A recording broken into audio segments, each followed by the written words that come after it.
Okay, I got to push the right buttons. This morning, I'm just not pushing the right buttons, apparently. Hello. Today, I'm a man of few words. Is everything okay with you? Everything is wonderful. It's Okay, Friday Eve. that's all I've got. Now. Goodbye. Yeah. Is everything okay? Issues worth talking about today? We got a few of them. If not, I have something that I need to cook. Maybe I'm hungry. Really? What I do woke you? up hungry. I don't know what I'm going to cook. I don't know.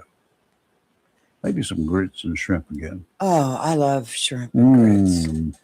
Oh, Lots of butter, lots of shrimp, lots of green onions cut up oh, with the shrimp when I saute the shrimp, oh yes. and Some then garlic and butter. then the cheese in the grits. Oh, yes. That sounds good. Okay, and the less food that's available, the more likely it is that I will become first angry, followed by pretty mean today, ending with our day not ending well. But it is Friday Eve, and I thought Timmy was going to spend some more quality time with us this week. Where is Timmy? His Timmy! that issue he had with his neck Yeah. bothering him, it's gone down to his back. Oh, my. So he's had a lot of, discomfort. And he was supposed to go to the doctor this week. I don't know if he did or not. I've not talked to him. Tim, I'm going to text him. Timmy, give us a call. Let us know what's going on. I do have a little bit of news for you this morning to probably stop the presses. Oh, no. Over there in Emerald Isle, Yes. our yes. buddy Joe, one of the ham radio guys, Yes. he was out walking around this morning. He called back in. He says, "We're having brief showers. They're intermittent, but What? they're and there's a rainbow." Sure, it wasn't spray off the ocean. It's either that or a flock of seagulls flying overhead Oh. doing their thing. But no, he said, and there was a rainbow. Really? Yeah, he said a long rainbow. So, Did he go look for the pot of gold? no, he said the end of it looked like it was going over towards southwest where Randy lives, one of the other hams. So he said Randy's probably going to have to get out there in the backyard with a shovel, start looking for gold. Well, the good news is it's going to be hit and miss today, but the rest of the next 3-4 days, it looks like a very good chance of getting some rain. So Yeah, it's well, we'll hope there'll be some stuff. we out hope. there. We hope. Yeah, I had the third installment of the annual WCTI Weather Radio Wednesdays yesterday, and I Yes. went over there to Emerald Isle because I got screwed up. I went to my dentist 2 hours early. 2 hours early. I went to the dentist. I did that all not the way long over ago. over in Cedar Point. And, To the dentist. mhm. I was Two a hours. day early. Well, I went to photograph a wedding one time in Zebulon, so that's some distance away, right? I was a week early. I went to a funeral. My sister-in-law and I went to a funeral, and we were a night late. And there's a whole story behind it, which I won't go into, but it was Oh. quite embarrassing when you walk into the wrong room, and Oh. you're like, And I went to "That's not him." I had one of my coworkers who he'd booked a wedding, and he had a wedding. I didn't have a wedding that weekend, and he called me like an hour before he was supposed to be on premises on location. He said, "I am sick as a dog." Oh, no. He said, "Get to it. It's on the north side of Wilmington. North side would be right off of Third Street, Right. and there are a lot of churches over there." So I drove over. He told me there was such and such a church. I drove over. There's the car out there. I see the bride getting out of the limo, coming in, already dressed. I get out. Mm. I start shooting pictures, and there's another dude over there with it's not unusual to have a lot of people shooting pictures, Right. but not another guy with a nice camera. Oh. And he was shooting pictures, and he said, "What are you doing here?" I said, "What? I'm filling in for Eddie." He said, "This is my wedding." I said, "What?" He Uh-oh. said, "You're at the wrong wedding." No. So I took a roll of film out and I gave it to him. I said, "You can do it this way. There's another church and another wedding. It's mine." Oh, That was it was funny that he and I got a big Right. laugh out of it. And so right. it was kind of on the Holy moly. Yeah, buddy. Two more people have been arrested in connection with a murder in Greenville that led to the arrest of a 15-year-old juvenile last week. Pitt County deputies charged 19-year-old Tayon Smith and 18-year-old Abram Anderson with open murder, while the 15-year-old was charged last week with first-degree murder in the death of Jermaine Green. Investigators say he was shot after a dispute over narcotics. A victimless crime is what people call drugs. There are victims in I was just going to say, cases. it's no such thing. And the thing that after Mr. Green got shot, he's only 17. After he got shot, somehow, I don't know whether he made his way to the hospital. Anyway, walked into the emergency room, not doing well, but he managed to get inside. He was alone, and they started treating him, and after a period of time, he died. Oh my goodness! So he and then the 15-year-old juvenile charged with first-degree murder. I'm not sure how they're going to work that one. It used to be, and quite often it was depending upon the crime, which can't get a whole lot more worser than the first-degree murder, right? So that applies, and he's at a close enough age to being able to be tried as an adult anyway. And I think they can move for 15-year-olds to be tried as an adult. They used to be, happened all the time. I've even seen where 13-year-olds were tried as an adult. I mean, some big boys out there at age 13, if you haven't noticed or not. Yes, and to be so young and to be so young to screw up somebody else's life and your own, and your own forever. too. And the bad thing is, if he's sentenced, even as an adult, it would be to a youthful offenders camp, because they don't want to put him amongst hardened criminals. Well, I think he's already a hardened criminal. I would say so. Yes, anybody that has that. He just didn't do this on a whim. Man. In the drug trade. Now, this happened in the wee morning hours. Again, I will ask you, you got a 15-year-old kid. Mama, where is your son? Had a 19-year-old, okay, total adult, no problem. 18-year-old, barely adult, if living at home, a problem. But your 15-year-old and the 17-year-old victim, Mama, Daddy, where are your kids at 2:00 in the morning? Absolutely. I mean, they should be in bed, asleep.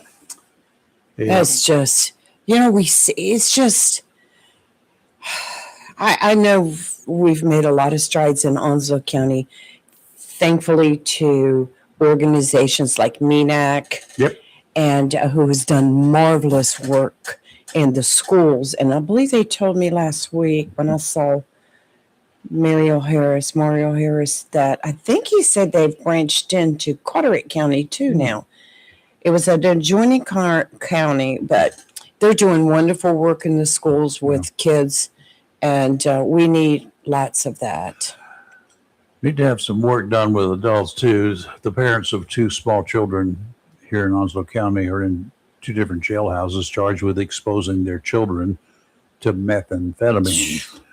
28-year-old Haley Germain of Jacksonville arrested this week in Pender County. 39-year-old Larry Joyner, also of Jacksonville, arrested while he was already in jail on unrelated charges. The Department of Social Services notified the Onslow Sheriff's Office that the two children, one was 11 months old, the other was not quite 2 years old. Right.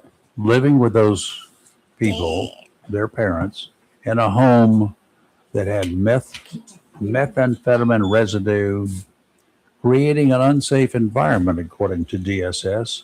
Oh, I can think that the Department of Social Services acted quickly on this one. Thank goodness.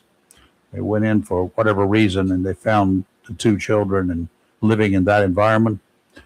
Well, whatever. They notified the sheriff's office about it.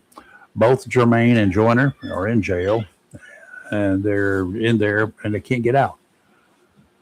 They have no bond available to them. That's good. Such a lovely couple. If you haven't seen their mugshots, WITN's got their pictures up. I think I saw it. Yeah. And I was like, wow, Parents of the Year.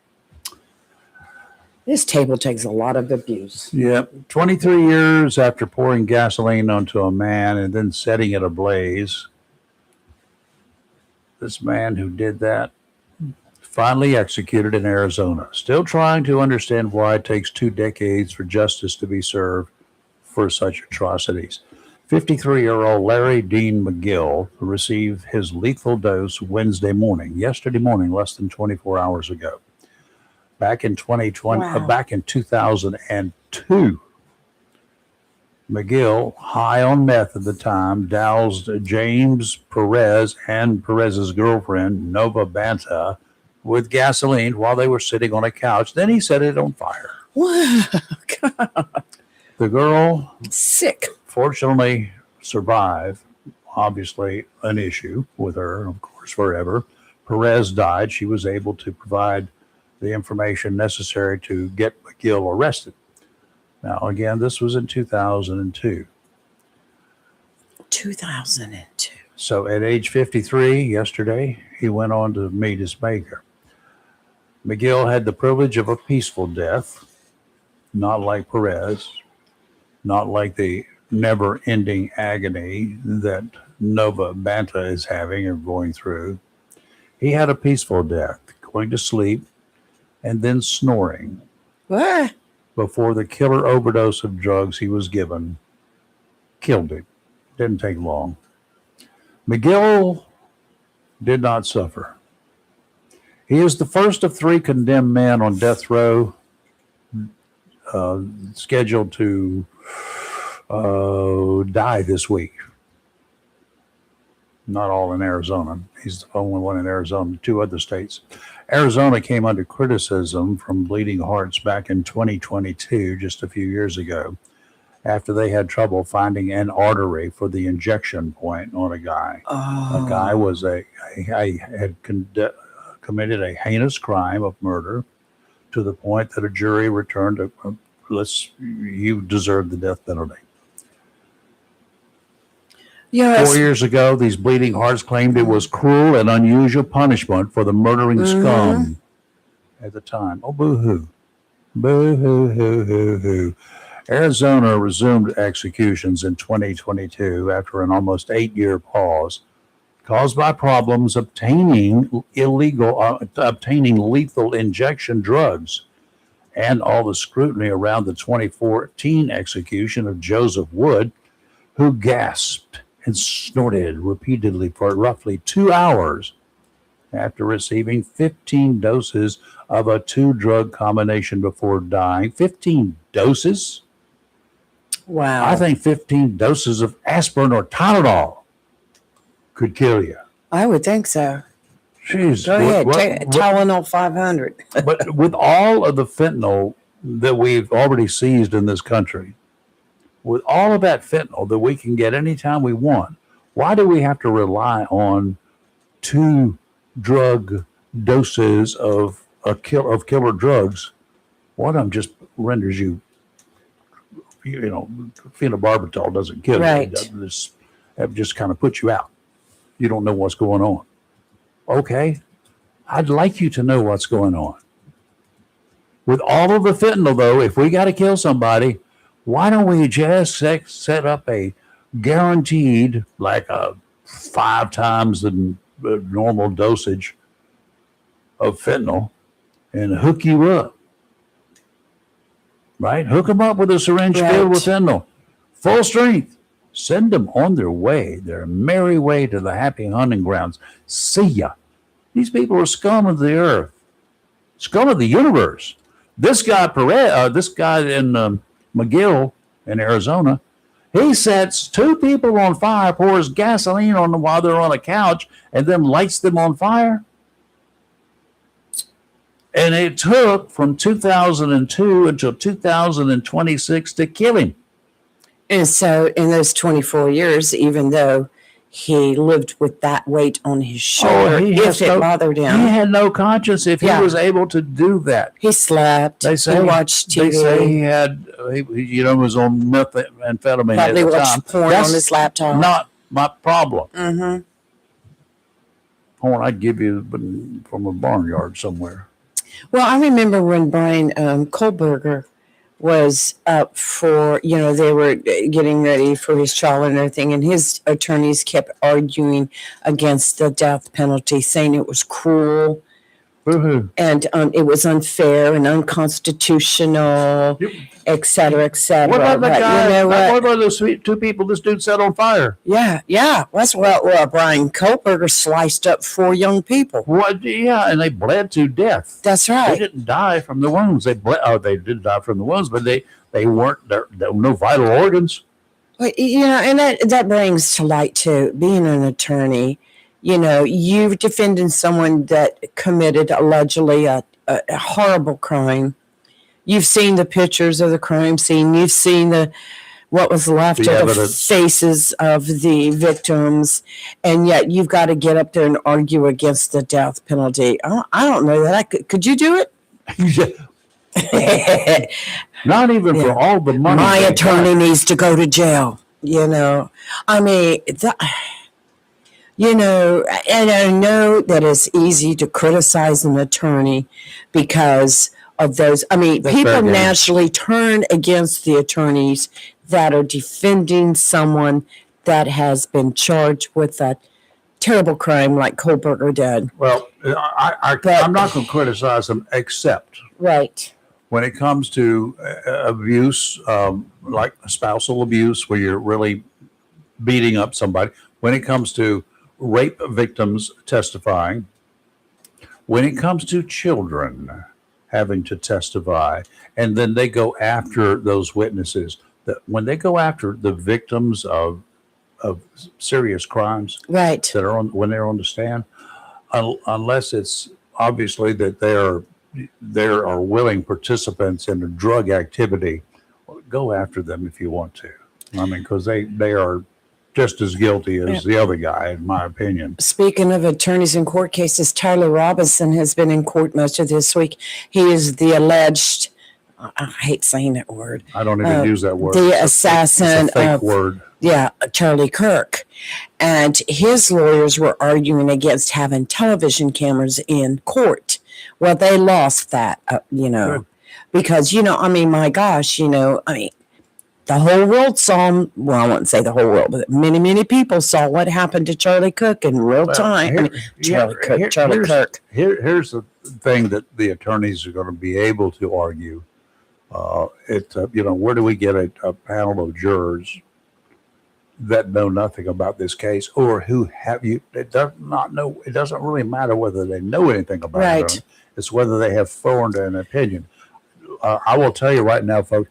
This lady right over here, just don't even bother calling you. Don't bother. You'll be paying out wasted money from the court system to her for a day. I sat in a waiting to jury get kicked pool out. for 5 days, and they called. And Wednesday they had called in additional people to interview.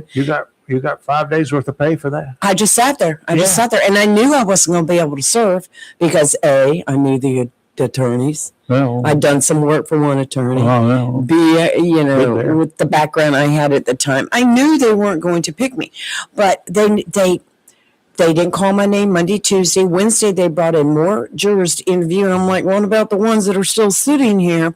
It was Friday before they called me up, and I no sooner got up there and they said blah blah blah, and I said yes. They said you can be excused, and I'm like, but that's our courts. That's the legal system. You have to just, In some civil case that they called me for, and I was a reporter in Wilmington, so I was on TV every day, right? So that just made right. They're like, no, you're excused. As soon as you walk in the door, no, you're excused. They started asking the questions. And Mr. Brown, one of the attorneys representing whichever side it was on, he said, Mr. Brown, do you know my the counselors representing this individual? Mm-hmm. Yes, sir. And he said, do you know the judge? Yes, sir. Do you know me? Yes, sir. Is it fair to say that you probably know all of the legal people here in New Hanover County? I said, yes. If they're in criminal court, yes, sir. Right. He said, And the judge said, I will save you this one, Mr. Brown. You're excused. Yes, yes. It was hilarious. Absolutely. I used to get called regularly. Why didn't they just put my name on one of those Do not call list? fly lists? Yeah. Do not fly. Don't let this man be on a jury. It will save us the time and aggravation. That was with me. I was getting called every 2 years and getting excused every 2 years. But it was kind of interesting watching the court system. I just wanted to serve. I wanted to do my. I would be fair. You're tainted. I'd be fair and impartial. I went to one criminal case, and they said, "Have you ever been the victim of a crime?" Yes. Oh, I did. Have you ever carried a firearm? Yes. I own a gun store. Have you ever done this? Yes. Have you ever done that? Yes. Yeah, you're excused. And I'm like, it was funny because when the first day I went up to the DA that day, and I said, you might want to go ahead and let me go now.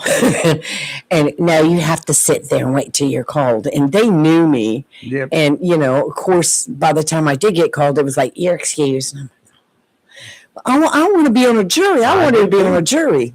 I wanted to be sequestered on a jury. Oh. For like a couple of weeks while we deliberate and talk about this thing. And all the meals brought too. Yeah, absolutely. You just want the food, Rayford. Right. Jimmy John's for lunch. Work for food. Jimmy John's for lunch. Okay. Oh, wow. Okay.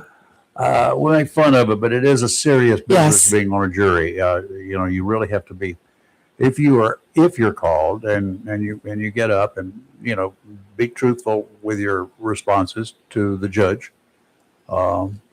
Just don't try to make up anything. Don't try to get off the jury. It's obvious when you do that, and yes, you probably will be if you're that obnoxious.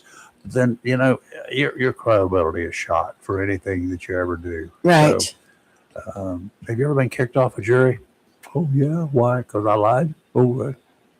Well, I'm gonna tell you what. Some of these big court cases that are going on across the United States, like say the Charlie Kirk case. Mm-hmm. Of course, hasn't actually started yet, but some of these that we've had in the past, like the Alex Murdaugh case, a lot of those jurors became famous because, the press pulls after them. What did you think? How did it go? What were your thoughts? Of fame. Can you name any of them? They write a book. No, the only one I remember is Courthouse Becky, and she was clerk of court. But, a lot of these jurors, they get on a big case now. You can become famous, write a short story on what it's like to be a juror, make money off of it, and that fame will go on for a little while. What it's like to be kicked off a jury 5 times. Yes. Oh my gosh. I need to count mine. I need to. But there was one woman I remember in particular, and for the life of me, I cannot remember her name right now. She's kind of fallen off the grid. But after the Karen Reed case, she was interviewed and came out, and then had a Twitter X account and was very talkative on that. And then there was the people who felt like the person being charged was guilty, and so they went after this juror, accusing the juror of all sorts. It got to be a huge mess, and I haven't seen her on social media in a while, but there's a lot of jurors that, for that short time, they become famous only because they were on the jury, and they give their thoughts and opinions, and after a period of time, you're just like, what were their names? Like you said, I don't remember. Yeah, friends of mine come down from Ohio at least once a year, and he's retired. Well, he worked for city of Fayetteville, I think it was. It was either that or Cumberland County as a law enforcement officer. Went to the North Carolina Bureau of Investigation, the FBI, and was assigned to Jacksonville. So he and I got to know each other. Nice. Because, he worked crime scenes, and guess where I was? Right. And so we became friends. Then he left SBI and joined what was then NIS, which is now NCIS. And he retired after that. Then he did some other he retired after his stint there, but then he got gigs with the federal government doing security and other things, doing a lot of traveling and spending up some stuff. But he comes down every year, and he and his wife and Robbie and I would go to dinner at least twice. Nice. And last night was at you'll see no. Oh, The traffic getting into there was awful. What in the well, heck is I going told on? you this morning when I came in, and I don't know, it's probably cleared up by now, but the going crossing over 17 north from Gum Branch onto Belfort, the Belfort access was blocked off by Yeah. the fire department, police department, electric crews. I don't know what Something happened. wrong. Did not What see happened? did not see signs of a wreck, but it could have happened earlier, been cleaned up. I don't know, but I'm not sure if they've got that open yet. Anyway, Anyway, let's think like a sailor this morning and look at the conditions beginning Yes. at the surf all the way out to 60 nautical miles. Winds out of the south 10 to 15 knots, seas 4 to 5 feet. There's a chance of showers with a slight chance of thunderstorms. Southerly winds on Friday 10 to 15 knots, seas 3 to 4 feet. Showers likely. A chance of thunderstorms mainly in the morning. Saturday, southerly winds 10 to 15 knots, seas 3 to 4 feet. Again, a chance of showers. The seas are not too bad. Now, if there's a thunder boomer that's going to happen, you need to be careful out there on the water. First of all, thunder means there's lightning involved with it. And you being the high point on the water, you act like a lightning rod unless you're really, really, really careful.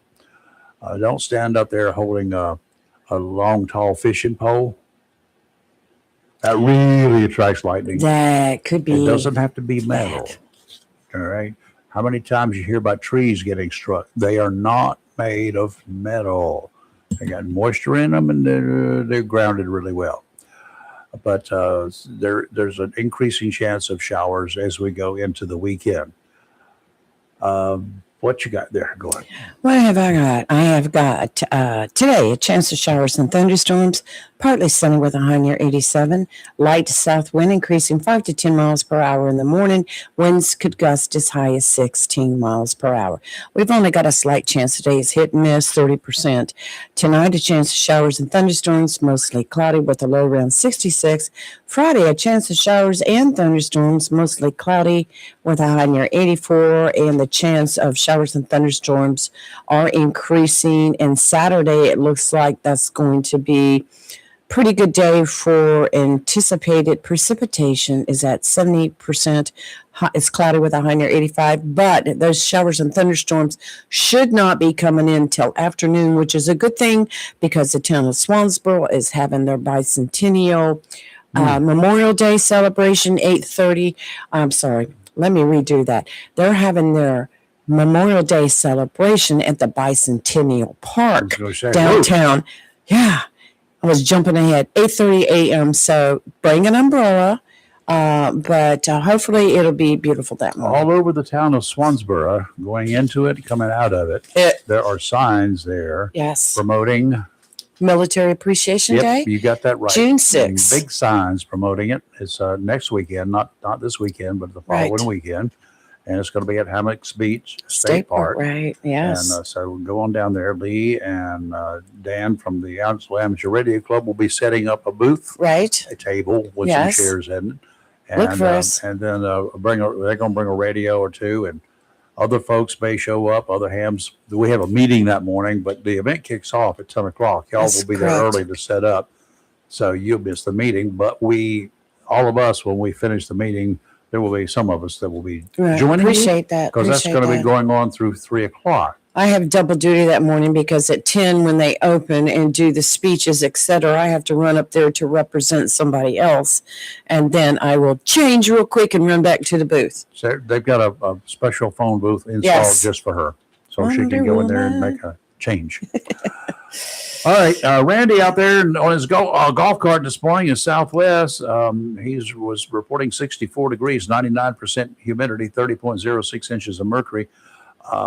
And no wind and no rain. He called back in a little bit later on. He says the fog has moved in and it is thick. We've been under an advisory for Lenore and one other county, and then Western Onslow County since earlier this morning for a fog advisory. So be careful out there wherever you are.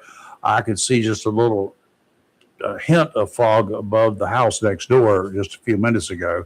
That's kind of burned away already, but That's what is happening. If there may be fog while you're on your way to work or school or whatever, slow down. Lee, you over in the woodlands, 67 degrees, 96% humidity, 30.06 inches of mercury, and no wind, no rain.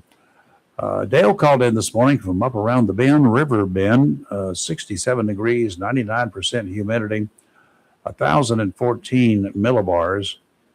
And I forgot exactly how much that is, but you can look it up. I got a cross reference punched up, but I didn't do the cross reference. But anyway, he gave it to me, and is that he said it was foggy, westerly wind just barely at about a mile per hour.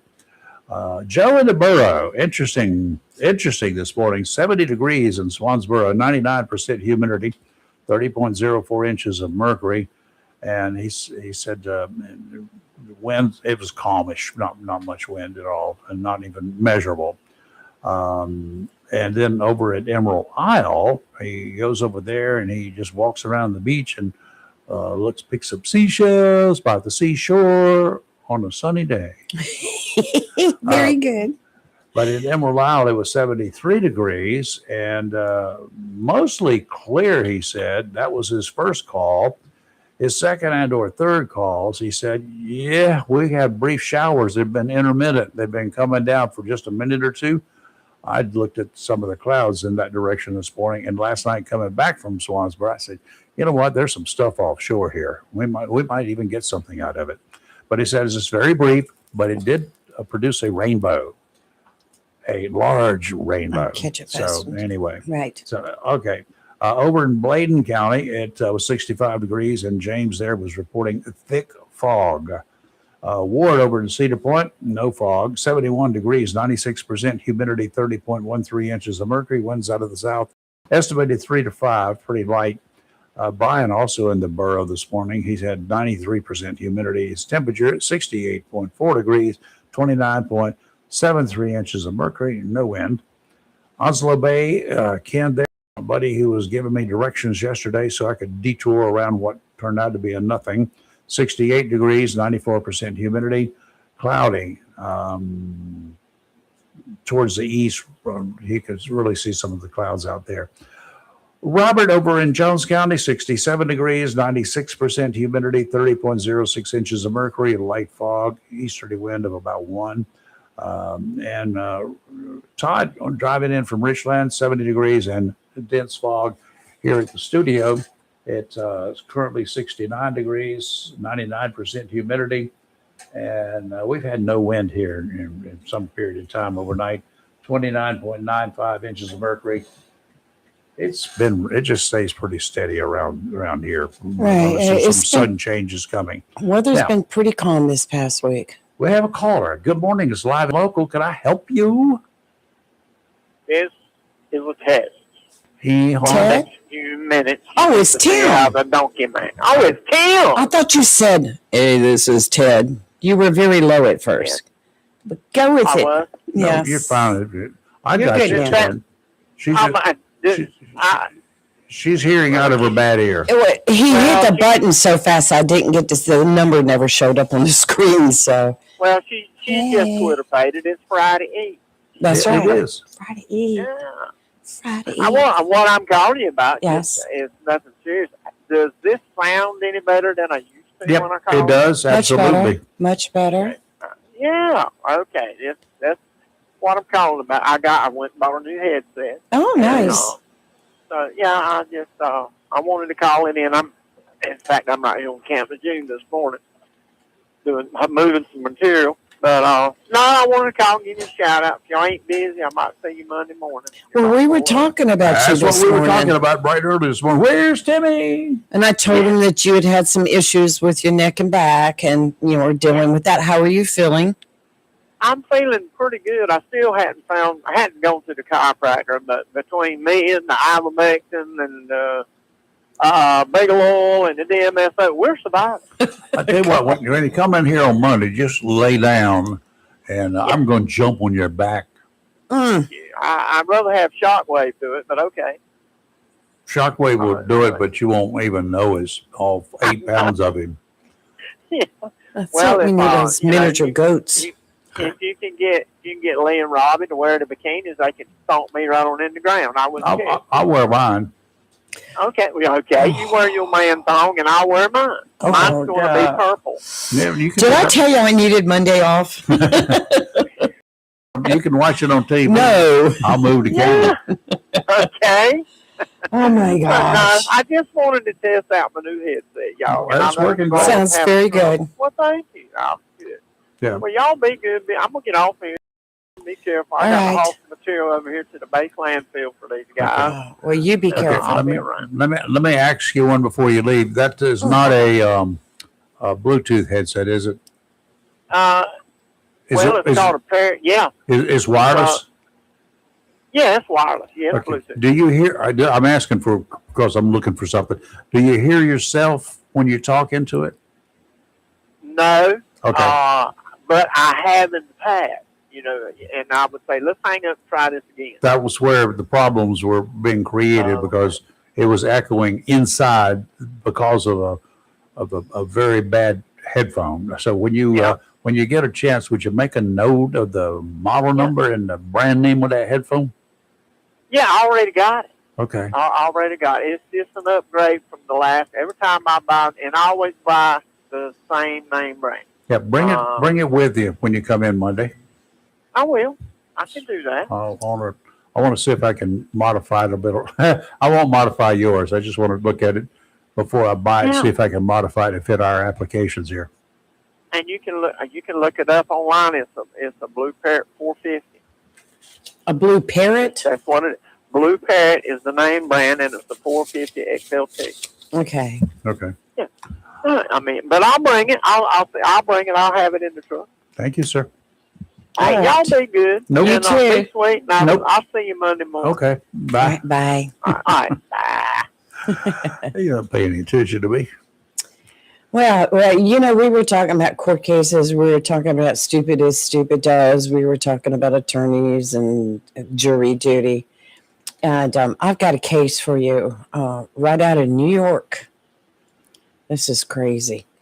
Antone Galona, 25, was arrested on Saturday while picking up his friend from the Montgomery County Jail in New York. Why was his friend in jail? According to the Montgomery County Sheriff's Office, Gelona drove to the jail to retrieve his friend who had been arrested for allegedly driving while intoxicated. Mm-hmm. But when Gelona showed up, police suspected that he was intoxicated. Whoops. After Gelona took a field sobriety test, he was placed under arrest. Whoops. Now, Did his friend go get him out? in a press release, well, look, stupid as stupid does. In a press release posted to its website, the sheriff's office said Galona failed to park in the public parking area after he initially drove into a restricted area around the jail. You're just getting tension all around, aren't you, buddy? When he encountered a deputy sheriff on site, it was suspected that Gillen was intoxicated. Police said their suspicions were confirmed, and when they administered a field sobriety test. Okay, first of all, park in the public parking lot like everybody else does. You won't draw so much attention to yourself. If you go get your drunk friend out of jail for being drunk or driving drunk, don't go drunk to the jail to get him. And, they said that police said his license had been taken away due to a prior DWI-related conviction. So he's driving while license revoked and driving while impaired? He was charged with aggravated unlicensed operation, driving with a blood alcohol content of 0.08% or higher. He's barely there, but that's all DWI right. and driving without a license. Or higher. So higher. They didn't say what it was. No. Okay. Well, who knows? I'm like, what? He was bailed out and released to a third party. I'm sure they probably checked the third party to make sure they were sober. I would just warn everybody coming to pick up either one of those people. Yeah. Be prepared to be tested. Well, Number one, don't drive drunk. Number two, he shouldn't have been driving at all. He had no license. And number three, don't arrive to the sheriff's office drunk. And number four, don't be parking in restricted areas. And you kind of follow all those guidelines, you'll be fine. You just don't get all of the attention placed on you that you never wanted. And then we had a Jacksonville man who was recently jailed. Mm-hmm. Jacksonville man is facing multiple charges in Onslow County and extradition to Georgia after warrants allege he accepted payments for trailers and services that he never provided. Don't pay in advance. Anthony Martin Walton, 53. Fly-nighters. He was arrested on May 18th by Onslow County Sheriff's Office. According to warrants, Walton is charged with extradition /fugitive, never heard it that way, from another state, obtaining property by false pretenses, failing to work after being paid, and felony conversion. A magistrate's order May 5th lists a theft by deception case out of Georgia. Warrants allege Walton accepted $19,819 from a victim on April 11th, 2025, in exchange for goods that were never provided. Warrants also allege Walton accepted $8,965 from Christopher Lowry on June 6, 2025, as payment for a personalized trailer he did not build.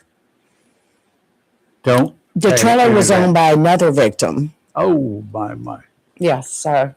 I hope to hook him up good. Oh, and I would not gosh. extradite him to Georgia. I would not allow that. If I was the state of North Carolina, I would want first dibs at him. I got him. I'm holding him, and he gonna go to jail here in prison first. Well, bye-bye. I mean, gosh, and you bring up a very valid point. Do not pay in advance. No. Do not pay in advance. If they're going to have all their money up front, then there's probably a good possibility it's a scam. Now, I do know some people that will, legitimate places, when you go in to have some work done, they're going to want a deposit on some of the stuff that they have to do, especially when it's going to be really expensive operations. They do have an advantage. We have an advantage in North Carolina. If you take your boat in for repairs, you take your car in for repairs, and you don't pay for it when they come to pick it up like you want. They keep your car or your boat. The thing is, then they have to go through all the process of getting what they call a mechanic's lien on them.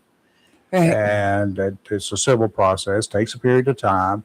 Then you got to go to court. Then you got to do this. And then you got to sell the vehicle for whatever you can get out of it to pay your bill. Down there, and some of those vehicles are not worth the amount of money that's put into them. When we had our security business, we used to tow cars a lot, and we put them in a great big fenced-in area. If they didn't come pick them up after a year or two, we would file on them and had to go through all that process. Right.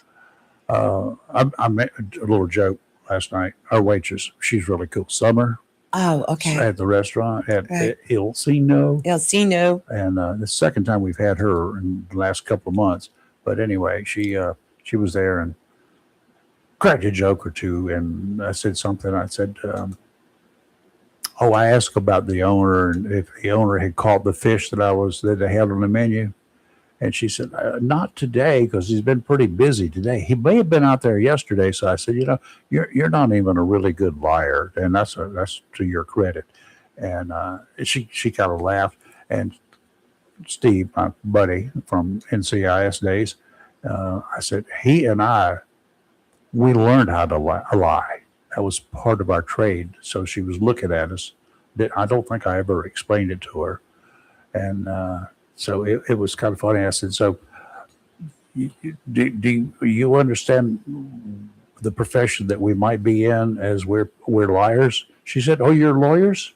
I said, you get the best final lie of the day. Yeah. So she was great. Summer's great. We're going to get cease and desist letters from attorneys here soon. So I didn't say it. She said it. You're always telling jokes on attorneys, though. Well, they're fair game. They've got lawyer jokes that are all over the internet out there. That's very true. You know what lawyers use for birth control? Oh, my gosh. What? Should I tell it? You're already halfway there. Yeah, but I could stop. Well, you started it, finish it. We're all sitting here in anticipation for the punchline. Good personalities. The little war with Tehran has gone on for way too long. This is my opinion, y'all. This is an opinion piece. We've toyed with the leaders of that rogue empire, and that's not fair to the decent citizens of Iran. The United States and Israel have targeted the leaders of the empire, killing a significant number of them, then backing off as Tehran opened fire on commercial ships, U.S. warships, and U.S. military forces stationed in a number of foreign countries. They did all this. Trump agreed. He's agreed to numerous ceasefires during this period of time, where the only people not shooting were us. The ceasefires have served no purpose except to give Tehran opportunities to realign their troops and to hide its stash of uranium deeper to keep it out of the U.S. hands. To refresh your memories, we have good intel, as does Israel, and probably other nations too. We know what is going on in Tehran. We know they have been enriching uranium for at least 10 years. They have a desire, and they've made it perfectly known. They want to kill Jews and Americans. We are their natural-born enemies, according to them. We've warned Tehran time and again that the nation must surrender its nuclear material. They agreed to let us inspect years ago, 2015, and prior to that, as I remember, to let us inspect their facilities so that we would see that they're doing nothing but enriching uranium to be used at low levels in their electrical program, making electricity, other peaceful things, right? They lied. Oh, Then they wouldn't let us in. okay. They wouldn't let us in. Okay. Tehran has ordered the Strait of Hormuz closed. A distraction. It's a smokescreen to keep us busy so we won't see what they're doing.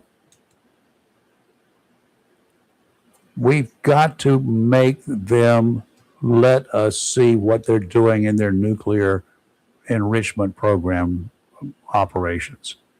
We've got to just seize their stuff. They should not be allowed to have it. They've already, it's not intel that our guys go in there and spy on them, but our guys pay people who are there working for that government and for other things, people who can have firsthand knowledge. We pay them dearly for information. Yes. They're basically spies, but we pay them. For us, they're spies, and for Tehran, they're traitors. That's the difference, is which country you're working for. President Trump has made enough threats with limited success. Yes, we've killed their leaders, many of them. More just pop up and take their places. Trump plans to attend the G7 summit in France next month, about a month away. No doubt he'll be on the receiving end of a lot of criticism. Do you worry about his safety there? Yes. I don't know. He's already promising again that the war with Iran is going to end soon. Kind of tired of hearing the same old rhetoric myself, personally. It's past time for a thorough cleansing, not of the Iranian population, but the radical Islamic faction. They've got to be there's no way to clean them up except to kill them. If there's even one radical left standing, the war we're in will never end. That's my 2 cents worth. Get it done. We have a lot of work that needs to be taken care of in this country. We still have the vast majority of the illegal aliens just walking our streets. There are not enough immigration judges to hear even the cases of what is without a doubt a very small number of those illegals who may have a legitimate reason and concern for wanting to live in this country. That's what those courts are for.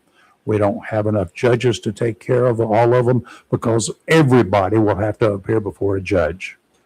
I don't think so. I think the obvious ones should be deported just like they're doing right now, and they are. Problem is separating these people, the good people, the people who deserve a chance here in this country, from the drug and human traffickers and others with nothing but bad intentions for Americans. Do not forget, China has a lot of stored data from the cross-country spy balloons from several years ago. The balloon gate. Balloons, Yes. balloons, multiple. Balloons gate. All right. They have perfect information. There's not a doubt in my mind. They got plenty of information to mount an attack from within our borders today. Today. And look how long they were up there before anything was done. Several days at a time. They crossed the United States at such an angle they were within range of every military installation we have. Right. Coming over at what was it? Whatever the altitude was, 50,000 feet, 100,000 feet. They could see Camp Lejeune when they crossed into the Atlantic. Well, wasn't it just Charleston. last year we had that one that came down right there at the main gate, right there close to the main gate? A balloon that came down, but yeah, they said, "Oh no, it was bona fide. It was blah blah. It was like really." That wasn't one that spy balloon. Right. But do we feel confident of that? According to Trump, the ongoing pressure we're using against Tehran has resulted in a 6% reduction in the price of crude oil. Okay.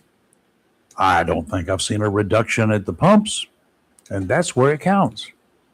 Mr. President, still awaiting a reduction in grocery store prices and prices for just about everything else in this country. We need to reduce the prices. You need to be able to do something to ensure that these prices are going to come down and stay down. Our salaries are not going up. What we get is on fixed incomes is not going up. It ain't going up enough to take care of the gas prices. If you want us all to stop driving, well, why don't you just mandate it? Well, what? No, no. Just mandate. If that's your purpose, mandate it. No, I don't. I just don't get it. You know, during my travels this week, was it Tuesday night? I went to Wilson County, and as I was coming back home, I realized I better get gas because I was getting very low. Don't want to take any chances because what if you got stopped in traffic and had to sit a while? So I planning noticed a trip through Swansboro. no, but the gas where I stopped at, which is just a couple counties over, was like 15 cents higher a gallon than what I pay for it here. Well, it cost them a lot of money to drive that truck all the way over there to dump that fuel. You know, but and then Rayford, I went to a store yesterday, did some shopping, picked up some odds Also, and ends. they had very little competition. And you know, you can't go shopping anymore. You can't. The prices are outrageous. All right, let's just take an example. A gallon of vinegar, brown vinegar. I used to buy it by the gallons because I used it for a lot of different things. Cleaning and everything. Yes, $2.50 or whatever, you know, for a gallon. And now it's almost $5. Wow. And somebody and I were discussing, a friend and I were discussing just the other day, the fact that things got high, inflation rose, prices were going crazy. Then things started coming back down, but I noticed a lot of grocery items weren't coming back down. They're not going to. And I'm like going, is it because the retailers are going, well, they're going to pay this price. We're making good money. We're going to keep it. Or what was the reason? I mean, transportation had opened back up. Some of it was because they lost money during some of the times, and they're making up for it. That's what my feeling is. I mean, some of these places, they weren't selling the same products or the same quantity of products they were selling before. Well, People just didn't go buy it. I think that is a good reason. Also, during the COVID phase where everybody was shutting down. 5-letter word. I know. But I notice now traveling that 8 o'clock, towns are shut down. There's no drive-thrus. There's no grocery. Everybody has shut down early. Well, you can get some drive-thrus. Which I don't have a problem with it, but. Yeah, well, remember, in Jacksonville, way before the days of 7-Eleven stores, you Right. went to the grocery store before 5 o'clock in the afternoon, not in the evening. You went and did your shopping before 5 o'clock at the major Right. grocery stores, which Exactly. was Colonial, A&P, and Yes. maybe one more. And then if you had to go out to get something at night, oh God, I needed a Pepsi, or those who Right. smoke, I need a pack of cigarettes. Mhm. There was Balance Mhm. store, a little store. He stayed open till like Oh. 9 or 10 o'clock. Mr. Balance over there Mr. on Balance. 17 Marine Boulevard near Sherwood Road area. He had a store there available to everyone. right. The Sortinas, until they sold out to the lease the property that they owned at Elizabeth Street and 17 to at that time the Holiday Inn. Oh, That was a yeah. long time ago, but they Yeah. stayed open. It was just a little hole in the wall store, about twice as big as this room. Well, wasn't it last year that you and your wife, Robbie, and we all piled in the car together and we went to Fayetteville to the football game? Yep. And after the football game, we decided we needed to stop for restroom, and we were going to just pick up something to nibble on. And we finally found a place that was open. It was McDonald's. Okay. And we went inside, but the bathrooms were locked. You had to ask for a key, and then you had to. And this was what 9:30 at night, Yeah, and 10 o'clock. we're something like, that, yeah. wow. But most places on that strip that we were on were closed already. Things have changed, which, I can understand that though, because I think a lot of people, a lot of retailers, a lot of businesses found out there's no need for me to stay open to 12, 1 o'clock. Yep. Look at the money I saved by closing early. And people are adjusting now, getting back to, well, if you own Burger King, McDonald's, Hardee's, or whatever, you better go before 9 o'clock, instead of them being open all night long. So I think pretty much we've all adjusted, but wow, what a difference. Because when I come back home at night, there's nothing open. Yep. It's crazy. I did find a gas station. That's Thank a good goodness. thing. Yeah. And that's something of a rarity. Well, it's normal today to have gas stations open late, but Right. back in the day, you better fill up when the sun went down if you wanted to be driving for a while. What? Unless you were on an interstate, you didn't find stations that were open. Let me just tell you about my experience yesterday at a big store here in town. I'm not going to name the name. I'm sure everybody will figure it out. I go once a month or 2 months or 3 months. I generally get everything I need right close to me. But there was a variety of things that I needed, and I figured this store would be the best because they carry a variety of things, groceries, everything. So I got in there, and I knew where some items were exactly. So I walked. I know I put 5 miles on my watch yesterday, but I just kept walking and walking and walking and looking for different items. So I said, okay, let me bring up the app, which I ended up having to re-download because I'd already uninstalled it a while back. And you can bring up the app and you can punch in something that tells you what aisle is on. Because most of the workers. This is not the membership store, is it? No, but a few, well, you can buy a membership, but it's not the membership store that you're thinking about. It's very close to it. But there was some workers there, and I went to ask one worker because they have their little machines that can pop up and tell you if they have it, if it's in stock on what aisle. And she said, I'm sorry, I'm in the middle of filling an order. Oh, And I like, no problem. I understand completely. I don't want to mess you up. another gripe I have. And so then you go try to find another clerk and you don't find one. So I brought up the app, re-downloaded it, put in what I was looking for, and it says it's on aisle, say, J10. So I have to walk all the way back over to the other side of the store. And I finally find the item. There was another item that I was looking for, and it was in the pharmaceutical area. It was some oil. Excuse me. I finally found it after passing that aisle 4 times and looking. It was on the very bottom of the shelf tucked back. Should have gone to the automotive section for your oil. No, this is tree tea oil. And so, yeah, you can use it as a first aid thing. You can use it for many things. I didn't know trees gave oil. Yeah, trees give oil.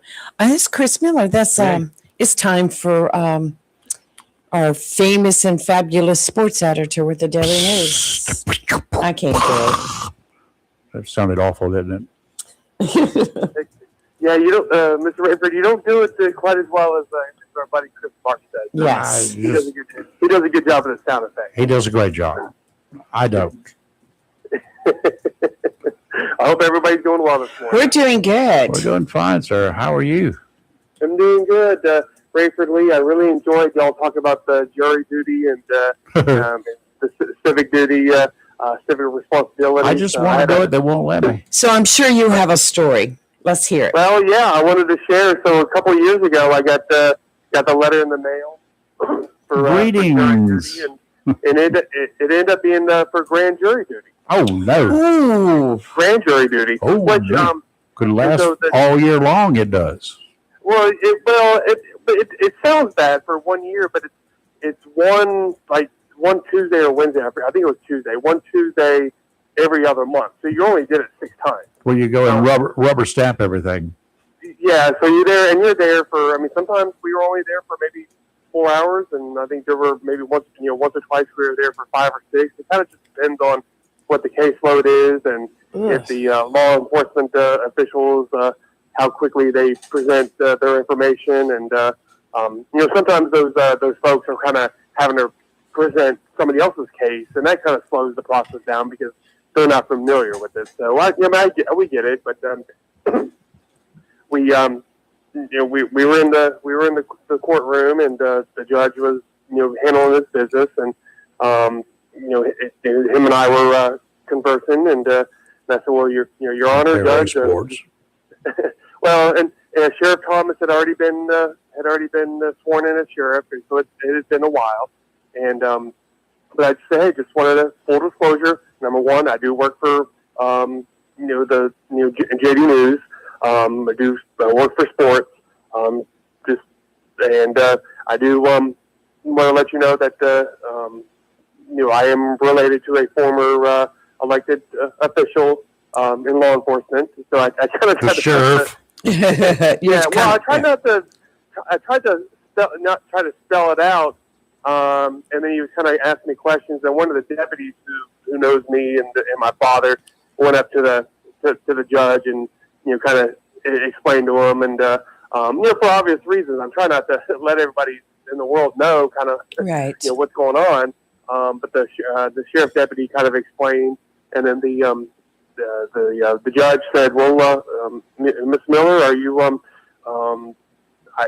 if he's no longer serving and you feel comfortable that you'll?" I said, "Well, yes, Your Honor, I'll do the best I can." And so he had no issue with it. So, but it was a good learning experience. It was a really good opportunity to kind of learn how those situations go. So, like I said, you only did it once every other month for several hours on a Tuesday. So you only did it 6 times. Mm-hmm. So, but I was like, "Okay, Your Honor, if you don't have a problem, then I don't have a problem." At one time they had the grand juries could be impaneled like that, and during that time, in the days of old, when we had an antique jail here, and in a lot of other counties where they have issues with jails, they would go in and actually inspect the jails. The grand jury would. Oh, we did. Yep. You did it? Yeah, the 3rd or 4th time. It might have been the 4th or 5th, but yeah, we did. We went in and inspected the jail, and the detention officers did a good job explaining things and were professional. And you saw the inmates in the jail, kind of walking around the room like a fish in a fishbowl. Now, did when you went in there, was this a surprise visit, or were they knew you were coming? I'm not sure if they knew or not. I wasn't. I'm not sure about that. Okay, well, I'm going to guess, since you didn't mention anything about seeing the corrections officers in that one special cell they have beating people up. You didn't see that one, did you? No, we didn't. we didn't see that. Okay. Sheriff Thomas is saying, "Would he just shut up?" He's thinking to himself right now. No, the jails, they're really cities unto themselves. They unfortunately, the visitors there, they don't have free run of the whole facility. Some of them can get around a little bit more than others, but there are some that are going to be confined to their cells for obvious reasons. But because they got a mixed bag of people in there, from drug dealers, drug traffickers, to murderers, all accused, of course. To people are in there because they have to come in and serve weekends in jail because they were sentenced to serve weekends in jail. Mm-hmm. Well, I want to. Did you get selected for the grand jury or not? Mm-hmm. You did? I'm sorry, say that again, Lee. Did you get selected for the grand jury? I got selected, and so when we get in and they're explaining to us that, hey, this is not the jury duty that you're probably thinking you're gonna be asked to do, or this is gonna be jury duty. I mean, this is gonna be grand jury, and this is what you're gonna But yeah, I think the first time, the first day, it was really slow, just because you had to learn and kind of figure out what was going on. That was a long day, and then but I actually kind of helped. I wasn't the foreman, but I helped. Me and somebody else kind of helped the foreman try to get the paperwork. I mean, once you get the paperwork in alphabetical order and organized, that kind of sped the process up. So it was like I said, it was quite a learning experience. It's been a couple of years, but it was a good learning experience. How was the pay? How was the food? What, 25 bucks, something like that. And then they sent you a check. Did you get mileage? No, he didn't get mileage, but wow. they gave you. I mean, you were able to bring in, a little lunchbox. I mean, within reason. You don't want to bring in a whole, 6-pack of soda or anything like that. But if you brought in a little lunchbox and, with the water bottle and some maybe a ham and cheese sandwich or something like that, you were you took breaks every now and then to use the restroom, and the people who wanted to get their nicotine fix in, they were able to go outside for a couple minutes and and smoke a cigarette, and but I just I stayed in and ate my sandwich and my lunch, and then went back to business. Wow. That's good. What do we got cooking? What That an I was reading. experience. What was the story I was reading this morning, Carly, in the paper? Oh, isn't there an awards program coming up here soon? Yeah, it's the Raper Brown Appreciation. There you go. Nobody's going to be there, including me. Let's see what Chris. No, you going. got something coming up, right? Yeah, we got the Jacksonville Onslow Sports Hall of Fame tonight. Right. So Oh, that's it is right. a pretty neat class. And my sources indicate there's a whiteout guy, and that would be you that might be getting an award. Is that true or not? Oh no, I'm not. I'm not getting any award. Mr. Doug Banks. Unfortunately, he passed away late last year. I remember him. So he'll be inducted. I think his son will be accepting the induction on his behalf, and then but we got Kurt Dowdy, a Jacksonville High School track and field coach, state championship coach.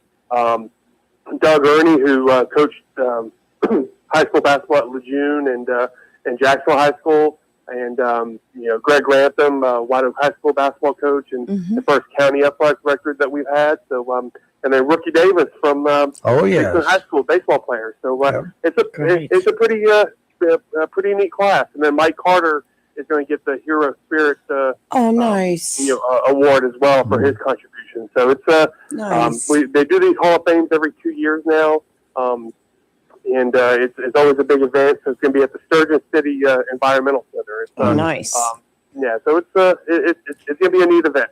Yeah, they should be giving an award to the most obnoxious but not vicious fans at sporting events. I agree. I think we ought to have one of those. We could probably rank somewhere in there. Yeah, at the top, wherever at the Somewhere.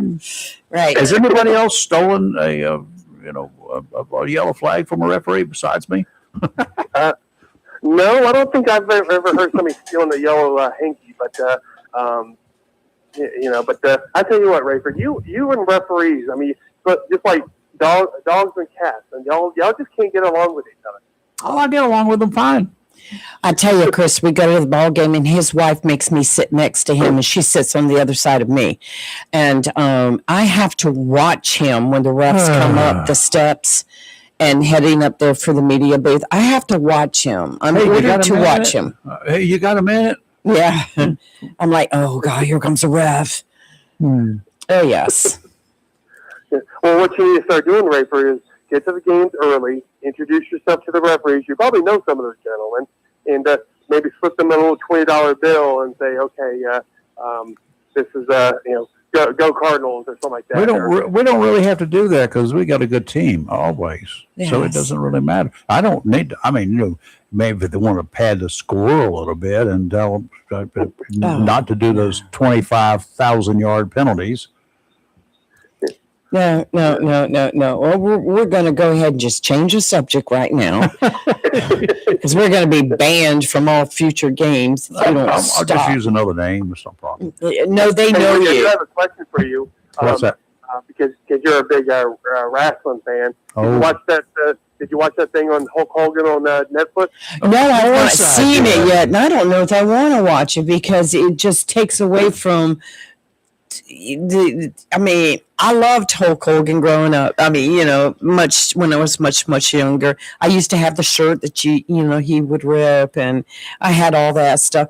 I don't know. I'm afraid I'll be so disappointed. I don't know if I want to watch it or not. Was it good? Well, it was actually pretty good. It was actually done pretty well. A lot of Okay. it was done when he was still alive. So I mean, he So, So a lot of the film and everything when the interviews and things is when he was alive. So Oh, okay. So I think it was good. A lot of the stuff that they talk about are stuff that you already know. Right. That you already know about some of the things he did, some of the negative things he Yes. did, and So, but I mean, everything kind of comes in full circle. So it is. It was I think there's a 5 or 6 parts. So it's Well, I'm glad you told me. Then I will tune it in and watch it. But when they were first advertising, they were of course talking about his drug history and this and that. I'm like, I don't know if I want to watch it because I mean, spoil your image. Spoil my image of Hulk Hogan. You'll go sew that shirt back together, won't you? Hey, I did have an experience with some wrestlers who had a near-death experience. Was I that think you told us about that, about a plane or something like that. Yes, you told us about that. I think it was the mid-'70s, whenever it was, and I was up for an award by Associated Press at their annual meeting, which was held that year at Riceville Beach, and we were there, and somebody got a call from when I was living in Jacksonville. Somebody got a call, one of the TV guys did, about a plane crash at the airport, and I'm like, okay, well, you know what?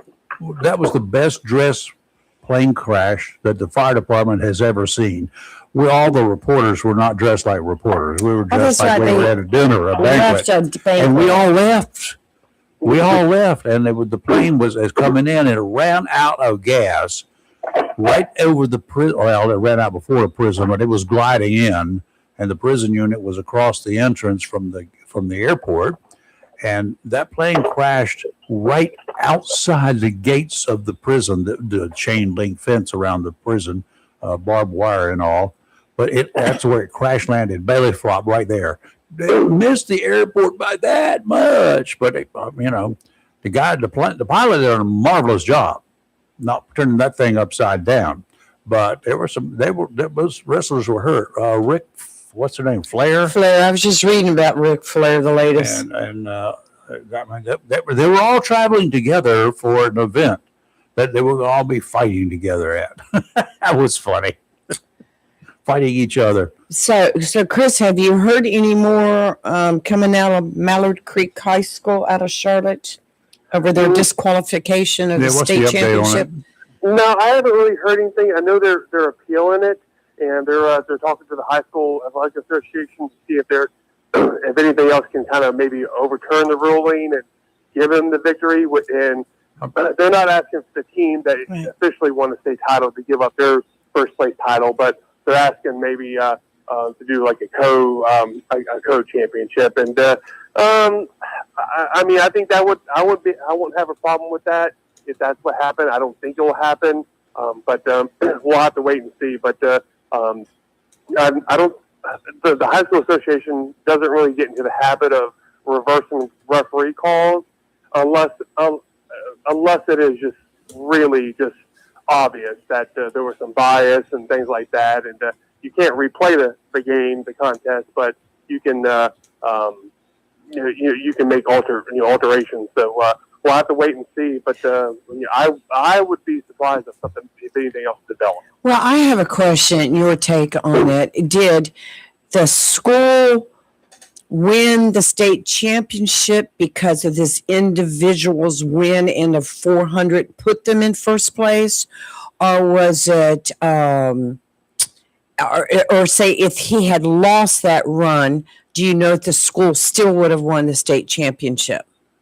Yeah, I think because they won that race, they won the state championship. Okay. So they didn't get any points.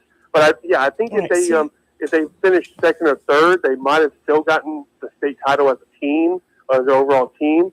So, but the fact that they didn't get any points at all, meant they fell behind. So I don't think they necessarily needed to win, but they needed to at least score, second or third place points to even fourth place points to secure the team title. And unfortunately, they didn't get any points. So that's what dropped them to second place. I see. Okay. So is he going to be given one of the mirror companies that manufactures mirrors for, like off-road vehicles or whatever? Mirrors. Yeah, rear mirrors. Is he going to be given we're going to have whatever his guy's name is, like Michael Jordan's got the, shoes and all this sort of good stuff. Is he going to get something like a mirror? Brown. Oh, good old Mr. Brown. The brown rear view mirror. The brown rear view mirror. I think the kid just put out a statement, a classy statement, and I think once they kind of see what happens here, I think the young man gets ready to kind of move on, and he is going to go do track and field in college, so he has a bright future ahead, and like I said yesterday, I think the young man, there's some people who just kind of want to look at things on the surface. So he's celebrating, he's this or that, and people want to, participate in stereotype people. And but this, this young man has a bright future ahead, and just wish him the best of luck. Well, he's going to get some contracts, I'm sure, from mirror companies. Put his name on the mirrors. I mean, it'll be fun. Hey, just it's funny how one negative thing might turn into a positive. Absolutely. He could get all sorts of stuff, and maybe I'm sure from what I've read about him, he seems to be a good young man, and I'm sure he now regrets what he did. Who knows? But he was probably looking at himself and not behind him. I'm still on the fence. He was already warned. He did it a second time. I'm still on the fence as to whether that is fair to pull the whole championship away from the team. I'm on the fence. I see both sides of it. I don't know, Chris. I don't know. Rules are rules. But gosh. Well, but here's the. I mean, I know it's a discipline thing. All right, we got that, which I understand and I appreciate. If you go and punch somebody, I understand that you're going to get kicked out of the game. You're right. So that's the way it works. But I'm trying to see what reward this gave him, like any edge to be able to get up there across that finish line first. I mean, did this improve his chances of winning? I mean, did he have any illegal hand movements that would have helped him propel forward? If not, then I'm just like, slap him around a little bit if you want to. Do whatever you need to do. I mean, he's in high school, so there's not a whole lot of fining you can do. But, make him do community service. It is an interesting part of the summer or something. Something like that.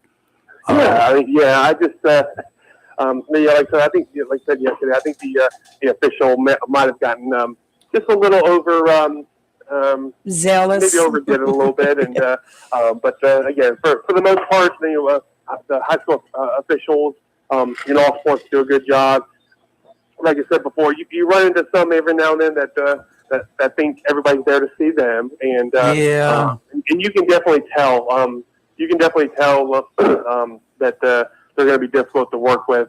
Just their attitude, they don't want to be there, make life difficult on everybody else. But they want to get their pay and leave, right? Yeah, they. But then you have others. Just yesterday, they defeated Union Pines 2-0 yesterday in their fourth round game. So excellent. The referee was an out-of-town referee, but he did a really good job of if a young lady committed a handball, unfortunate ladies, but handball, just kind of chat with the girls, letting them know, hey, I understand that you didn't do this on purpose, but let's proceed. And I was really impressed with the job he did, and he kept just kind of an open line of communication and used common sense. And if a player committed a foul, he said, okay, ladies, let's calm it down for a minute. But he said it not in a disparaging way, but in a way where everybody could hear it. And so the referee, I think, did a good job yesterday. Good. Excellent. That's the way it's supposed to be. I mean, these are still kids. I mean, they can be in high school, but they're still kids, all right? So, Chris, I understand right now, because I questioned this, high school football practice for next year is in session now? Next year is this year. Well, this year, I'm Next sorry, season. for next season. The upcoming season. It always seems like it's a year So away. what this is what they call spring practice. Okay. So this is spring practice. So you're able to kind of basically have football practices with like helmets and things like that for a very short period of time. It's because the colleges do it, and the colleges actually have a spring game, which is basically a glorified scrimmage. It's usually like offense versus defense, but they do it inside the stadium. The high school teams really don't do that. They just have kind of just practices, but you kind of gets the kids who are not playing baseball or track and field and things like that, sports like that, an opportunity to kind of just kind of get a jump on the summer workout. So that's go ahead and start getting them in football conditioning because the first day of the season is right around the corner. Yes, it is. Yes, it is. This year. Yay. This And year. it will be hot, Yes. too, at that time. Yes. So, You know how it starts off, it's so hot, and then it becomes so cold. Well, I don't need those the heated seats. No, we don't. I may have found me a couple of super batteries, too, I'm looking at today. Oh, okay. No, we're not taking 12-volt car batteries up there, right? No. These are some new same size batteries approximately. So Good. Okay, great. Yeah. So, Chris, anything else happening with high school sports? Or it's pretty much all winding down, right? Well, we got I got the Hall of Fame tonight, so Yes. I'll be there. Unfortunately, I won't be able to cover the Dixon girls soccer team playing at home in their fourth round game. So if they win, they'll go to the sixth semifinal on Tuesday. Okay, I got somebody to can help you with that. One of the TV guys, he said he'd be glad to call the score into you. Well, I'll get the coach. The coach will text me, and I used to have a good a couple parents update me.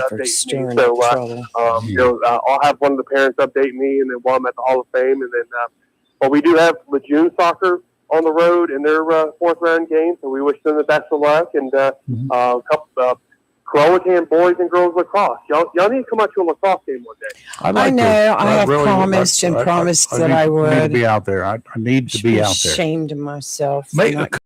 Those guys after the game to come out here with me for about 30 minutes. So you could they can whack they can beat Chris Marks with their club. Yeah, this is not whack-a-mole. No. They don't need that. I just need their body strength. I mean, I need them to help me pick up something. Oh yes, he does need some. I need about 8 guys, strong guys. Well, what do you need to get picked up? A building. It's sort of it's a small greenhouse. It's sitting on a trailer in my backyard right now. We just got to get it off of the trailer and get it turned around so it'll be placed on the bed of gravel that I put there. Okay. Are you going to pay people? What do they like to eat? Burgers, hot dogs, Okay. clam chowder. Maybe not clam chowder in this warm weather. Why not? People drink coffee year round, don't they? That's different. No, it's not. It's very It's different. hot. It's very different, Rayford. Isn't it? So, no, we wish all our teams the best of luck, and then we'll see how they do this weekend. And one more thing, don't we open the Osprey season here next week? 31st? Isn't it? Or Yeah, 30th? they have their first practice Sunday afternoon. Sunday afternoon, and then their opener is May 30th. So, Next Saturday, right? Yep. So people come out and people come out and root for the Ospreys and support. I mean, I think the Bettino family does a great job of, and his staff do a great job of Yes, putting they this do. thing together, and not just making it about just baseball, but kind of a family event where there's entertainment and things like that. So in Rayford, there's a beer garden, and so I know you're. That's what you're wondering about the alcohol. There is a beer garden, I don't drink beer. Never doesn't have. like I beer. don't even like beer. and then so they'll have some great. It'll be a good season, and but yeah, people come out and support the Ospreys. That sounds like Yes, a winner. excellent. Yes. Okay, so as long as I got hot dogs and chili, I'm good. So next week we're going to be promoting the Osprey There game. you Come on, go. everybody. Let's go Ospreys. Yes. And as long as Commissioner Roy Bennett doesn't jinx the Ospreys, I think we'll be okay. Oh, yes. He did that last year. He's did never that. going to hear the end. He's Never going to live hear that the down. end of it. Okay. Would you invite Royce to come by here one day? I will cuff him right here All right. and gag him. Well, he's going to be at that first game. No, he That's where won't. you need to bring a sack that we can put over his head. Not if I gag him here first and tie him up here. I will cuff him to a chair. Oh, my goodness. See that big old pole over there, that beam? That's a steel beam right there. I will cuff him to that thing in a heart. I got some chain wrap around him. Got it, Royce? Royce is listening, going like, what did I do? I'll give you some food, Royce. Right. Bread and water. Yeah, I'll never forget that No, game. My he sister, doesn't need water. I mean, we were so far ahead and everything was great. And And Royce then- said something. And then by the end of it, we had lost. And I'm like, what did you do? Always blamed it on Royce. Well, when you go, just take a roll of duct tape. I got some Gorilla tape. That'll No, work. we're going to win. This is going to be a great season for It the is. Ospreys. Again. I see it. Yes. All right, Chris. Thank you, sir. Well, thank you so much. All right, thank you, my friend. All right, you All take right. You care. have a good weekend. We just ain't right. You know that. No, I don't know how he puts up with us at times. How do we put up with him? That's what I'm saying. Chris is the best. That was so easy. He's the favorite, most well-liked All right. sports editor around Yes, he is. Let's look at the ocean. the ocean. Yeah, all about the 60 nautical miles out yonder.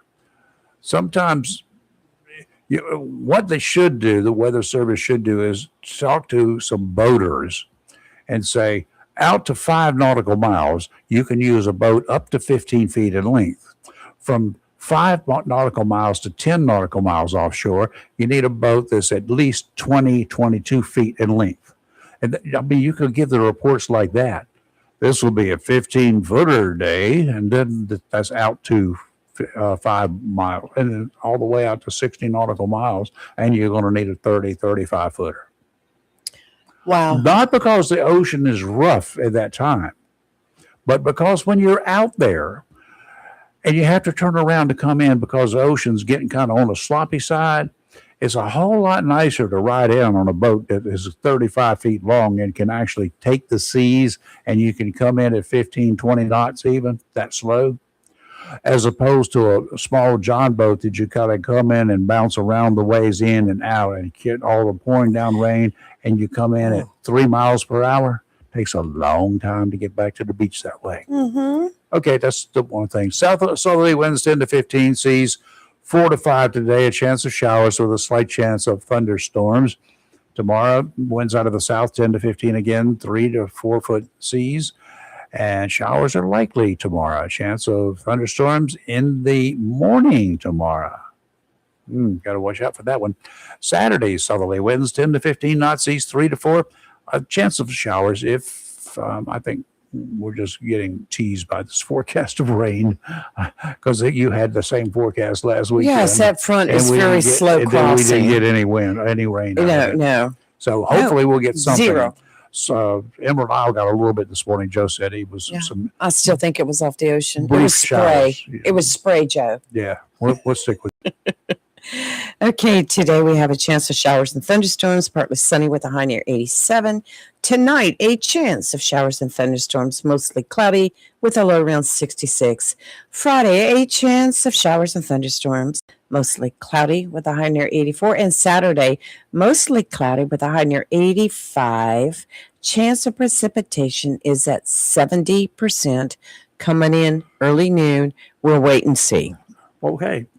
Sound like a winner. It could not. All right. They had the third installment of Weather Radio Wednesday. WCTI does it every year. I think this is like 6th or 7th year they said they've been doing it. And they make deals with or make arrangements with certain stores. Like next week, the Jacksonville Ace Hardware on Henderson Drive, right across from the high. Yesterday, they were at Emerald Isle at the Sound Ace Hardware. Newbern, they were at Richlands Piggly Wiggly. That was the first one this year. But they're back in Oslo this coming week, next Wednesday. That's why they call it Weather Radio Wednesday. Gates open at 11 o'clock. They close at 6:30. You can come by. You can buy a radio. They'll have radios, plenty of radios. They hope plenty of radios. They ran out one year at one of the stores. I remember. At the Piggly Wiggly store in, Wasn't it Richlands? I think it was Richlands or Swansboro, one of them. One of them. Yes. But anyway, they're going to be at the Ace Hardware on Henderson Drive over there in the shopping center across from the high school. And bring your radios with you. Please take the batteries out of them if you want them reprogrammed, but just bring a set of good batteries.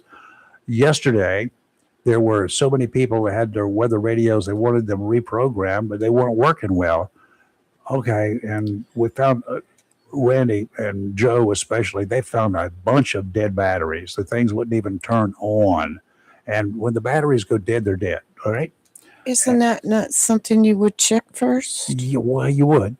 Now, here's the other thing, and a lot of our team was warning the people, advising the people to check their radios every 6 months for the batteries. So Right. you make sure you got good batteries in them. They're cheap enough. Just go change them out.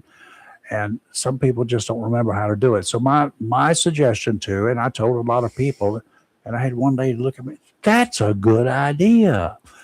Every time, like you used to have to change the batteries on your smoke detectors. Yes. Every time that the time changes, like daylight to standard or standard to daylight, that's twice a year, y'all. Then change the batteries in your smoke detectors if you've got them that need changing. And some of them are 10-year batteries these days.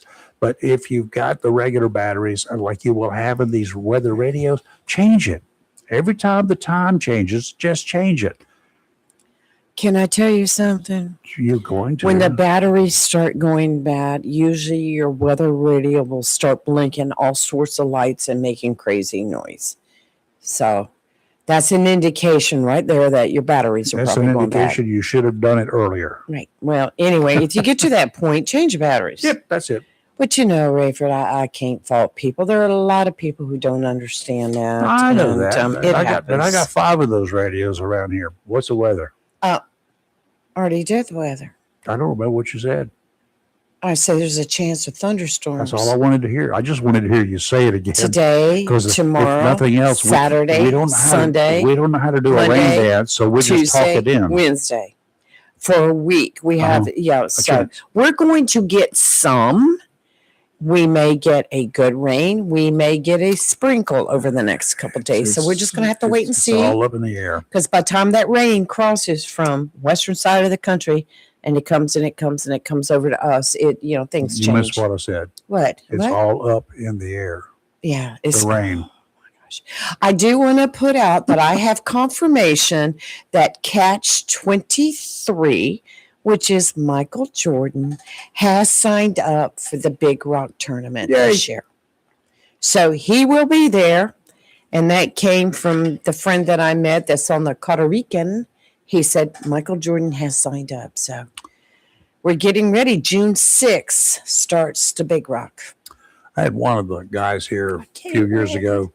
He wanted us to enter, just two of us and maybe one more person What? to enter the Big Rock. Oh, you need more than that. I know that. Wow. Well, we just enter it just for the fun of entering it. Right. Oh, I see. But then started looking at the prices Yeah, for that's that. a lot of Oh my goodness gracious! There's a lot of money. No. These are big No, game no. fishermen that put in Oh, thousands and thousands of tens money. of thousands Yes. of times. plus their gas bill alone in those boats. Ooh, buddy. Ooh. Lee, you got a truck. Yes, I do. Is it a cyber truck? No, it's not. It's not a cyber truck. No, it's those things look. They're ugly. If you had bought a cyber truck from Yes. Tesla, yes, from Elon, my wouldn't buddy. you want to test it out and make sure its features are working right? Oh, definitely, yes. Well, this one guy did. I think maybe that would be something a normal person would do, Okay. except he went to the extreme. Let's just say let's say you did buy one of those trucks. Oh no! What do you plug it into the wall? No, Oh, my and you God. find a button Oh no! or a switch or whatever that says Eject. nope. Wade mode. WADE mode. Okay, do tell. A Texas guy decided to take the Wade mode literally. So he drove his Tesla directly into a lake to Oh, test. Wade! Yes, the one. No! To test it to be sure it would work. Oh no! Not a real good idea. Oh no! The truck ran into a bit of trouble, number one. Yeah, you think? Number two, he ran into a bit of trouble when the popo got there. The truck began taking on water, and he got a ticket. You weren't supposed to go into that lake. Oh yeah, because now you're polluting that lake. Also, you know, He has no fuel, but What? So I guess he learned that cyber trucks don't float. it floats, but it's list to one side, and I don't think it has a propeller on it. Does it have a weight limitation? I don't know. Oh my gosh. How can anybody be that stupid? A man and his big bucks are soon parted. Well, Rafer, would you do that? Oh, I have a wade button. Let's drive into the lake and see if we can wade through it. No. Oh, people are ridiculous. No. People are ridiculous. Oh, it just. I do check my four-wheel drive on my Jeep from time to time Right. to be sure it will go into four-wheel drive, and it acts like it's in four-wheel drive. And I'll drive it down the driveway or something. Yeah. I actually had to use it the other day. You know, I told you my story a couple of weeks ago where I had knocked it into four-wheel drive high. Yeah. Didn't know I had done that. And I was leaving the house one morning to come here, and it was raining. So the roads were slick anyway. I'd come to a stop, and when I'd go to give it gas to make my turn, the whole truck started fishtailing like crazy. And I'm like, what in the world? And you could feel the tires like gripping the road. And and when I got home, I could barely get into the driveway. I didn't want to go. And I went in the house. I got thinking about it. I'm like, wait a minute. This is like being in four-wheel drive. And I went out there and looked, and it had been knocked into four-wheel drive.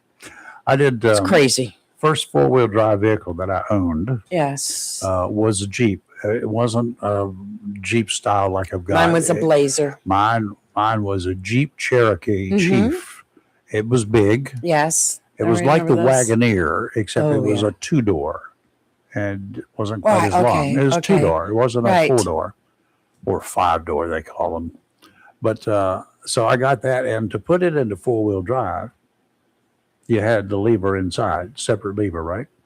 But you also had, which you pushed that, and it was a big clunk. and you had a regular low 4-wheel drive, or Right. you had the 4-wheel drive you could actually drive on the highway, like in snow and stuff. Right. But you have to get out and you have to engage the front tires hub. You have to do it and spin a lock. Just spin it Right. until it engages. And then when you put it into gear and move just a little bit, you hear it go clunk. Then they're all engaged Right. and it's pulling in 4-wheel drive. It was a mechanical thing. It wasn't the little cute push button things like you deal with. No, I have a regular knob now. We've gone from push buttons to knobs. And the knob is for 2-wheel, auto, 4 high, 4 low. Oh, that's too confusing. I had to get the book out because I'm I was like, going to say, way too confusing. I'm so confused now. And there's 4 low is for snow, and then there's a difference between 4 low and 4 high, and there's a difference on how you engage that, whether you're in neutral, whether you're stop. It's just I have to get the book out every time because I'm like I don't remember. It's not like it used to be where you were in 4-wheel drive. I mean, you were in regular drive, and then you go switch by your gear shift into. It's all changed. I was just like. Okay, Possumwood Acres Wildlife Sanctuary in Hubert. Oh, yes. It's a 501c3 nonprofit. It's been in business since 2004. Tony O'Neill is the founder and executive director. 35 years as wildlife rehabilitator and Right. instructor. They're looking for somebody. They're looking for a board member or somebody to come on board. Let's say they're looking for people who love animals, want to help wildlife, protect the environment, support education. Anyone is eligible. They serve Jacksonville and Onslow County as well as surrounding counties now. Possumwood Acres has gotten a great reputation over the years. They've got a mission, they got a vision, they got goals, and they need somebody else to join them. All you have to do is commit to a 1-hour monthly Zoom meeting. A Zoom meeting, 1 hour. That's not bad. 1 hour once a month. Discussions are handled through email correspondence. You have to follow the typical standards for nonprofits: transparency, sustainability, leadership, and professionalism. They are looking for people to assist them. Service areas include care, and this is what Possumwood does: care and treatment for injured and orphaned wildlife, rescued domestic waterfowl, provide treatment, care skills, training for students and interns using hands-on experience. They provide job skills and training and experience for Skill Bridge participants. Provides programs to schools and public events about wildlife safety, environment and conservation, and animal handling therapy to special needs students. Neurodivergent or autistic individuals are all welcome. Okay. That's very nice. They need to do this. If you have if you have a desire to be on this board, this is just for be a board member. Right. They're looking for folks to be on their board, the board of directors. Okay, that's all you got to do. 1 hour a month on a Zoom call. Well, that's nice. You can call the executive director. Write this down. Right. I'm going to give you a telephone number. Okay. All right. Right. Executive director is Tony Toni O'Neill, and her number is 910-326-6432. Now, what's the spelling on O'Neill? O apostrophe capital N-E-I-L. Interesting. Her telephone number, which is what we refer to as a Swansboro prefix, 326. And the number you want to be able to remember is 6432. Now, if you look at it, take the last 2 digits there, 32, and don't do that to us. And double 32, and you come up with 64. 6432 is the number. And 32 is also in the beginning of the phone number 326 prefix. Mhm. So now everyone's really confused. I'm not. That's like somebody will say, "What's your telephone number?" And I'll tell them, and they'll go, "It's what?" And I'll say, 2 3s, 2 zeros, 3 2s. And it's confusing. 2 times 32 is 64. No, I don't do math. You know that. Well, I that's don't do math. okay. Yeah, crazy story for you coming out of Florida. That's not crazy. It's about a Karen. And guess what? Her name is Karen. A real Karen. Florida middle school teacher was canned. I love the way they say she was canned. She was fired. She was fired. You're fired after she reportedly hanged a black baby doll by its neck, shocking her rambunctious students in a horrifying bid to get their attention. Karen Savage, real name, an arts teacher at Barrington Middle School, was seen cinching a black wire around a doll's neck during a class on this past Monday, then chucking it over a hanging flat screen television. In the class now. Savage, 63, that name fits her so well, left the doll dangling in front of her shell-shocked students. One of her students, Noah Carter, recorded the tail ending of the jarring ordeal. I don't know who wrote this story. How old are these kids? They're in middle school. It's the one that they didn't do something, one of them. He told the news media that the teacher snatched the doll from a student, and when nobody was paying attention, he hanged it. I would say hung. What's the difference? No, hanged. That's Steve. It doesn't make sense. Anyway, from the television, everybody started telling her it was wrong and a racist thing to do. And then she said, "Oh, it's just a joke," and she took the doll down. Jokes like that are Fired. not funny. You should be fired. Kudos to the school. Beaten first. Yes. Okay, we got a Yes, caller. Steve. Good morning, Steve. How are you? Steve. Good morning. Doing well. Hope you are too. Doing fine. Right. What's going on? First thing is I wanted to report on Highway 24 in Cape Carteret this morning. It rained. It didn't miss. It didn't sprinkle. There you There's go. puddles in the road. we have two. We have two verifications Two now. verifications Joe now. said he got in the Mhm. rain showers over there. They were brief, but he got them to on Emerald Isle, and you got them across the river, across the intercoastal in Cape Carteret. Cool. Yep. I was there Yep, yesterday. It must have happened right before I came through bringing my grandson to school, but there were puddles in the road everywhere down on 24. Yay. Oh my! Figured I'd confirm that one for you. Well, you got it. I'm glad to hear it, Joe. I'll tell Joe that he was right. It wasn't flying seagulls overhead. It wasn't missed off the ocean. I don't know. Yeah, that was Lee's.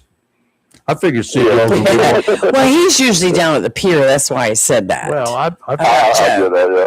I just figured seagulls flying overhead might be, doing That's their happened to me before. That's not fun. That's not funny at all, Rayford. That's happened to me.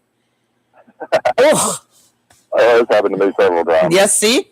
It's not, has it ever happened to you? Have you I ever will- been I will- poo-pooed on by a bird, I will Rayford? have the story from Hades to tell you about that. I was in way God. back when, and it was in December because it was a Christmas party we had for the station. And they had the place on the north end of Riceville Beach. I forgot the name of that hotel there, but there's a hot tub outside, right? And it was chilly. So we get in the hot tub. And some idiot in the hotel overhead, 5 stories up or whatever it was, feeding seagulls. And I watched it as the bomb was heading my way No. and landed in the water directly in front of me and Right. dissipated throughout the hot tub as I exited. Drove all the way home and got my Browning 12 gauge. Went back. I shot every seagull I could find. It just if I didn't get the right one, I at least got a relative. I'm kidding. Steve, Steve liked it though. go on with your story. Ignore Rayford. I was going to say, being blessed enough to live at the beach most of my life, Yeah, I've seen this happen time and time again. Oh, The birds absolutely. feeding the seagulls. absolutely. And they'll be out there on the beach and they're feeding like bread, but their favorite thing is loaf bread, feeding that to the seagulls. And the seagulls will all come down and they'll flock all around them eating. Yep. And then there's a certain point when all the seagulls take off and go up about 20 feet in the air, and they're all Incoming. They won't poop on each other. No. If one goes up to poop, they all go up to poop. Yep. And I've watched that and laughed so many times because the crews don't know what they're doing. They're like, "What? Were they full? They don't want no more to eat." Everybody And they'll come poops. back down, and once they do their business, they'll come back down. But yeah, they all take off together and poop together. And Yeah, come they back I come, down. they didn't come know back they down did for it a refill. together. I know what they're doing. Yeah. But you know the Yeah. worst place I've seen that happen? On that Cedar Island to Ocracoke Ferry. Oh, I And the learned my people- lesson. The people up forward, there's no bow on them. I The learned people my up lesson. forward in the direction the boat's going, they get up there and they feed the seagulls while the rest of us at the stern of the boat, then all the rest of us flying that away. I told you I learned my lesson. That's when I had Yeah. my Mustang and I put the top down on it, Oh, riding the ferry across. decorated, spotted. Ah, we were like, oh gosh. What else is going on, Steve? Oh, not a whole lot. Just going around running some errands this morning. Mhm. Enjoying the day so far. Steve sent me a video of his garden yesterday, did he? Rayford. It looks like a jungle. I mean, in a good way. Yeah. I mean, it is just so Cool. green. It looks so good. He does it the right way, I know. I'm Yes. just lucky and made plenty of mistakes. It's taken me to a better place. Yep. You know, and, I like that. but I measured my cherry tomatoes yesterday, and I got one of them that's pushing 9 foot now. Oh, my What? And I don't trim them back very much. If they get outside of the structure of the trellis Yeah. that I'm trying to grow them on, I might clip some of that, but I don't clip any sucker branches out. Yeah. Well, Steve, And they are hanging. They're huge. Absolutely huge. I'm sorry. Being that we have to water every day, are you giving yours a hearty watering or a light watering? I have not been watering mine every day, and I'm a little different because I have a 20% shade cloth over the whole Okay. garden. Oh, okay. So I don't get the same evaporation you would get in the full sun. Okay. All right. And Makes sense. so I did notice yesterday when I got my moisture meter thing that I had some tomato plants, some butter boys and some lemon boys, and they're about 5 foot tall, but the leaves at the very top were looking like they needed water, but the rest of the plant looked fine. And I found out that my soil was dry at about 11 inches deep. Wow. So for that, I go over to the edge of the bed and water the edge of the bed to try and get down deep because I don't want to water at the root base of the plant. Trying not to do root rot on them. That's Yep. so easy to do. Gotcha. I've made that mistake many times. But that's where that moisture meter helps me out a little bit. Like I say, you could have stuck your finger anywhere in it. It felt wet, but when you got down below about 6 inches, it started getting dry. Yeah, well, that's one of the things that you got to be careful of is over watering, and you don't know it on the surface because. But like the first year I had these raised beds, I killed stuff. I killed stuff because I watered. It was just this one of those little soaker hoses, right? And I put it in there and I'd turn it on. I'd leave it on for an hour because there's not much water coming out. You think? Wrong. Mm-hmm. And then I noticed the water, the ground around the beds was soaking. Oh, no. That means that filled up that Oh, my bed gosh. that's 8 feet long, and it filled it up to the point that it was saturated. And on the surface, though, it wasn't that wet feeling. But down below, 4 or 5 inches down, because I dug down to see what was going on because it was coming out of the bottom, it was soaked. You need to check your water level first, down deep, like you say. And I'm going to have to get me one of those devices.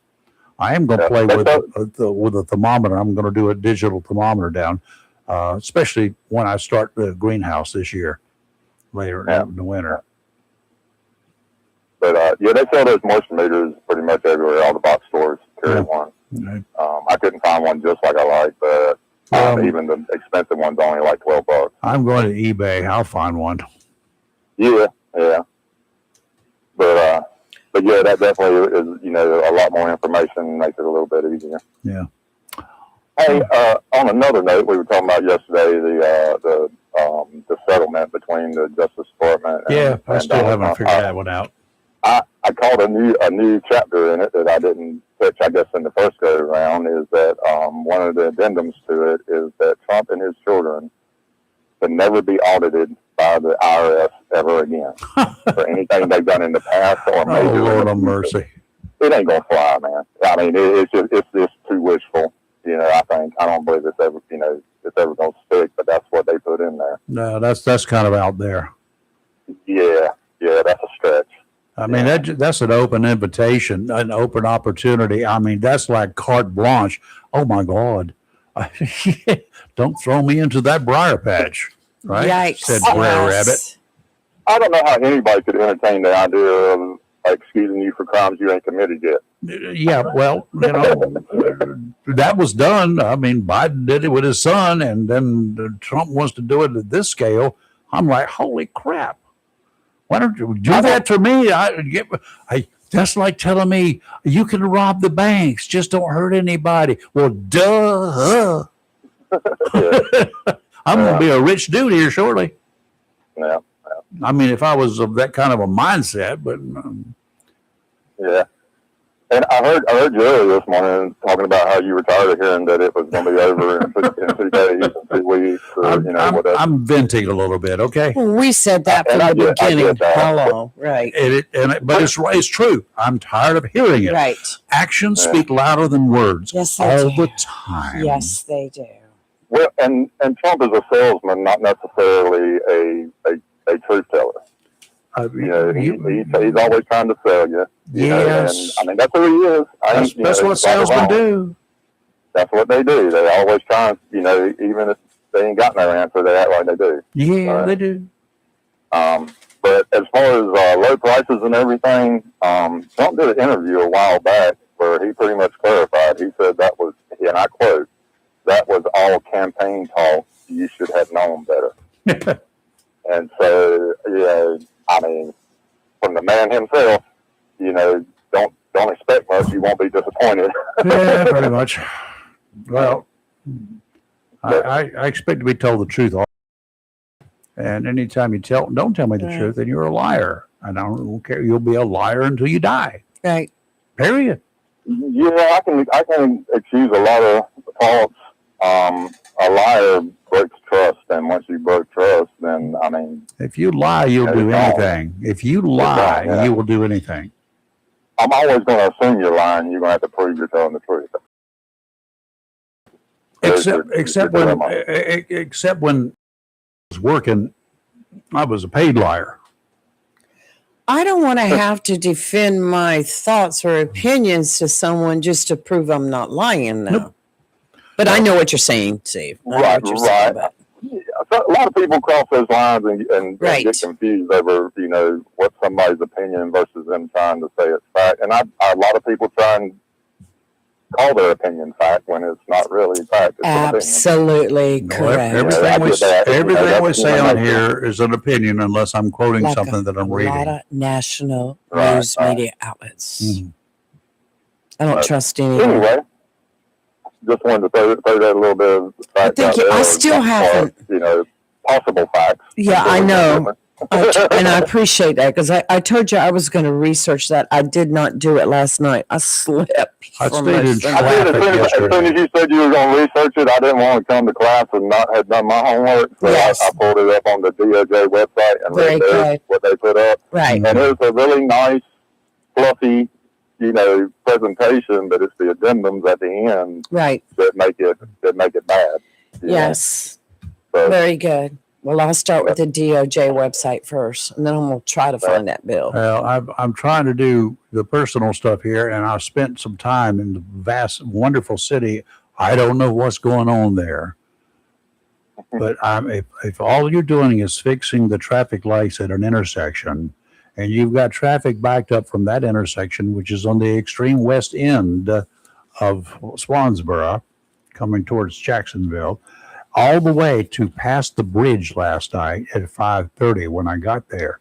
Beyond the bridge, going into Carteret County, you got a problem.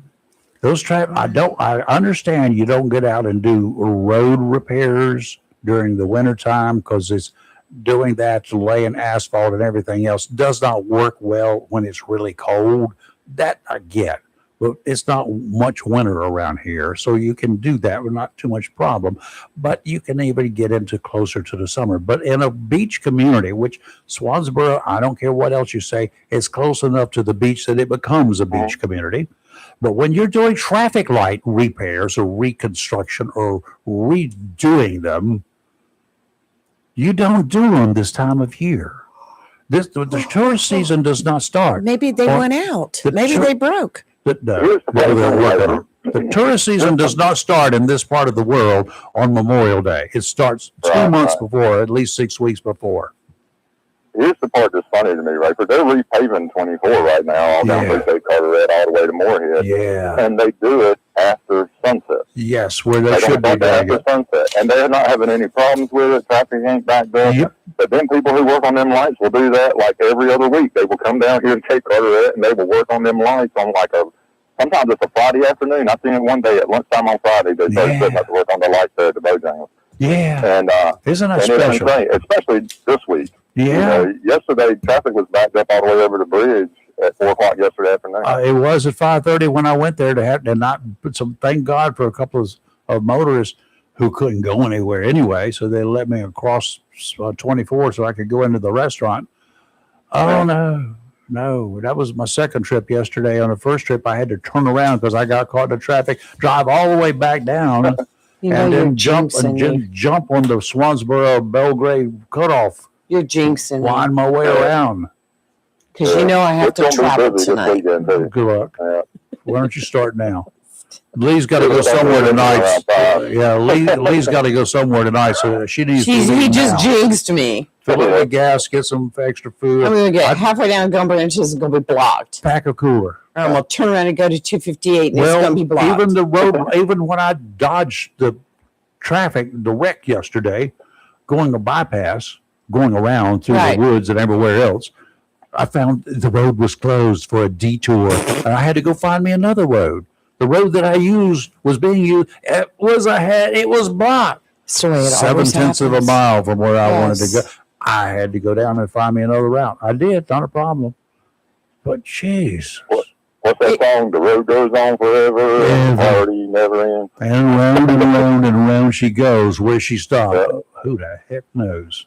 Oh my, that's not the song you were singing this morning. I forgot what I was singing this About morning. red bugs. Oh. Well, guys, I just wanted to call and say hey this Thank morning. you, So Steve. everybody out Thank you there, for Thank you, having me. Steve. hope y'all have a Appreciate it. blessed day. You too. We'll see y'all later on. Yeah, take care of Steve over there in the Swansboro or Catterick County area. Right. He's a singer. He's one of the musicians, one man band guys. One man band. It's Right. You ever seen him walk up and down the street with the cymbals on his knees? Have you ever He seen? does not do that, Rayford. Have you ever seen those guys back in the day on TV and stuff? You can go on YouTube and catch some of his videos he has on YouTube. Oh, really? Steve Poole, Poole. Yep. Yes, he's on YouTube. He's got an E in the pool. Anyway, okay. There's no P in the pool though. We have to get ready to Hopefully, we're get gonna be ready gone. for Friday. Yeah, the weekend is here for a lot of folks. Right. They're packing the bags, they're packing the coolers, they're getting ready Big to. beach weekend. Oh my God! Memorial Day, buying the hot Take your dogs, umbrellas. buying the hamburgers, getting charcoal, getting ready to rock and roll. Mhm. I'm gonna stay home. I'm going to attend the Swansboro ceremony Saturday morning Mhm. on behalf of the team Leave- that I'm working I with. leave tonight. And then, no, I'm going to get up about 6 in the morning. And then later in the afternoon, the DAV is having a memorial service right here in Jacksonville, Roosevelt. I'll be attending that. And then I'm going to hang up my and get into my jeans and T-shirts for the rest of the weekend. Good, Not going anywhere. good. Done. That's good. Can't Okay. afford the gas. I know that. I made that trip twice yesterday. I'm having to fill up twice a week right now doing all this traveling. I made it twice yesterday. Mm. Okay, Yeah. let's Anyway. say goodbye, Gracie. Goodbye, George. No, so you're supposed to say goodbye, Gracie. You say goodbye, Gracie, to me. I know say that. goodbye, George, No, to you. I said say goodbye, Gracie. Say goodbye, Gracie. Goodbye. But I'm not. Okay. Anyway, If I look at see you y'all in and the your name morning. is Gracie and I say goodbye, Gracie, goodbye. that's what. No, you're supposed to say goodbye, Gracie. No, I'm so sleepy. Oh, She Anyway, doesn't. be She doesn't careful. remember the show like I remember the show. I was too young. I watched saw it reruns. live. Well, they still did it Oh. the same way. Yes. Okay, you're live in local real talk. Where tomorrow? What do we have? Nut and honey. Not sure. We have several people that we're supposed to Whoa, connect this week. So, we need a young lady there. yeah, I know. I'll We need her in here bad because I need some smarts. yes, you do. I just need her to touch my hand. And the hanged was wrong. When I went and looked it up, the difference between hung and hanged, it has to do with the grammar in the Was past hung. tense was hung, not was hanged. And so I was right on that No, one. you weren't. Yes, I was. He was hanged. It's supposed to be hung according to grammar. And I don't know who wrote the story. It was a cute story. I mean, I like the way they wrote it, but they used the wrong grammatical tense of hung, hanged, hanged, hanged, and hanged. Hanged. That's and all it hung. was. It was, but I see a lot of that. So in past tense, it's hung. If she was hanging, that anyway. If they hanged I him, was- they hanged him, or they can't say they hung him. The doll was hung. They hanged the doll. The doll was hung. That's the way it should have read. How did Not it the read? doll was hanged. Did it say was hanged or the doll hanged? They hanged said the was doll. hanged. Okay. And I'm like, no, it was hung. See, that's why I don't do math. I do English, even though I don't talk it correctly most of the time. But that's how we know that. What version of English are you talking? Okay, you're live in local real talk where we're Now you're finally, confused. finally awake, not woke, and we'll That's see right. you in the morning. See you in the morning. Say goodbye, Gracie. Goodbye. Gracie.